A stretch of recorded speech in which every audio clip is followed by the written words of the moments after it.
कहानी का शीर्षक है स्वाभिमानी पिता। पिता को होटल में बैठे देखकर रमेश चौंक उठा। एक मन तो उसका हुआ कि वहां से वापस चला जाए, लेकिन फिर वह जितेश, जो कि उसके साथ ही काम करता था, के साथ एक टेबल पर बैठ गया। वेटर ने आकर ऑर्डर लिया और 10 मिनट में खाना उसकी मेज पर लग गया। उसके ऑर्डर किए गए सभी डिश मेज पर थे, साथ ही 2 मेथी पराठे भी थे। जितेश ने उससे पूछा कि यार, ये तो हमने नहीं मंगवाए थे, फिर कैसे? वह वेटर को बुलाने वाला था कि रमेश ने उसे मना कर दिया। एक बार फिर उसने कैशियर की कुर्सी पर बैठे अपने पिता को देखा और मुस्कुराकर खाना खाने लगा। खाना खाकर वह बिना पैसे दिए जाने लगा तो जितेश ने उसे टोका।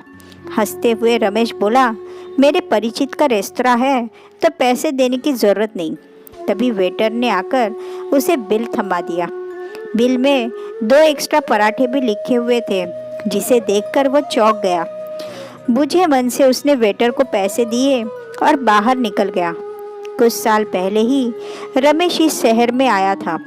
नई नौकरी थी, इसलिए तनख्वाह भी कम थी।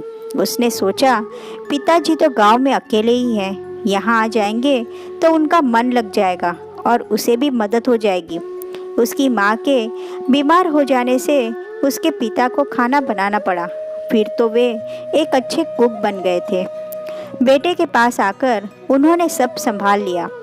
खाना बनाने से लेकर बर्तन धोने तक का सारा काम उसके पिता करने लगे, जिससे उसका पैसा और समय बचने लगा। वह अपने काम पर अधिक ध्यान देने लगा। ऑफिस में सभी उसकी प्रशंसा करने लगे और उसकी तरक्की हो गई। इनकम बढ़ने के साथ साथ कंपनी ने उसे 2 कमरे का एक फ्लैट भी रहने के लिए दिया। ऑफिस के ही एक सहकर्मी की बहन से उसने विवाह कर लिया। बहू के आने के बाद भी उसके पिता सब्जी खरीदने, अपने कपड़े स्वयं धोने जैसे कुछ काम करते रहे। बेटे के मना करने पर कहते, हाथ पैर तो चलते ही रहना चाहिए। फिर उनका शरीर कमज़ोर होने लगा। अब उनसे भारी काम नहीं होता तो उन्होंने बाहर का काम करना छोड़ दिया। यही बात बहू को अच्छी नहीं लगी। ससुर का घर में बैठे रहना अब उसे अखरने लगा। कल तक जो बहू बाबूजी बाबूजी कहकर न जाने कितने काम अपने ससुर से करवा लेती थी, वही बहू अब उन्हें बात बात पर निठल्ले रहने के ताने देने लगी। रमेश के पिता को बहुत दुख होता, लेकिन उन्होंने बेटे से कभी इस बात की शिकायत नहीं की। रमेश की पत्नी अब उसके कान भरने लगी कि बाबूजी को अब यहाँ की हवा सूट नहीं कर रही है, हमेशा तो बीमार हो जाते हैं, इन्हें गांव भेज देते तो ठीक रहता। कान का कच्चा रमेश ने पत्नी की बात सुनी, लेकिन अपने पिता से उनकी तकलीफ जानने की ज़रूरत नहीं समझी। पत्नी बोलती जाती और वह हाँ हूँ करता रहता। शायद सोचता कि पिता को वापस गांव जाने के लिए कैसे कहें। जिस पिता ने इतने कष्ट से बेटे को पाला हो, उसके सुख में खुश और दुख में दुखी हुआ हो, उस बेटे का रूखा व्यवहार किसी भी पिता को बुरा लगेगा। उसके पिता सब समझ रहे थे। बेटे का उनसे हिचकिचाना, उनसे छिपाना रहा। एक ही घर में कटे कटे से रहना अब उन्हें अखरने लगा। और एक दिन बेटा ऑफिस और बहू मार्केट गई हुई थी तो वे बेटे के नाम एक चिट्ठी छोड़कर घर से चले गए। रमेश की पत्नी तो खुश कि चलो बला टली, और रमेश को भी पिता से कुछ कहना नहीं पड़ा। रमेश ने सोचा कि बाबूजी गांव चले गए हैं, फिर उसने खोज खबर नहीं ली। इस बात को 5 महीने हो गए थे और आज अचानक जब उसने अपने पिता को होटल में देखा तो उनके पास जाना चाहा। फिर सोचा बाबूजी कहीं साथ ना आ जाए।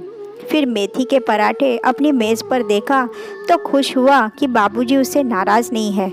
आज भी उन्हें अपने बेटे की पसंद याद है, इसलिए बेटे से तो बिल लेंगे नहीं। लेकिन वेटर ने उसे बिल दिया और पराठे के पैसे भी लिखे देखा तो वह समझ गया कि बाबूजी अब पहले जैसे नहीं रहे।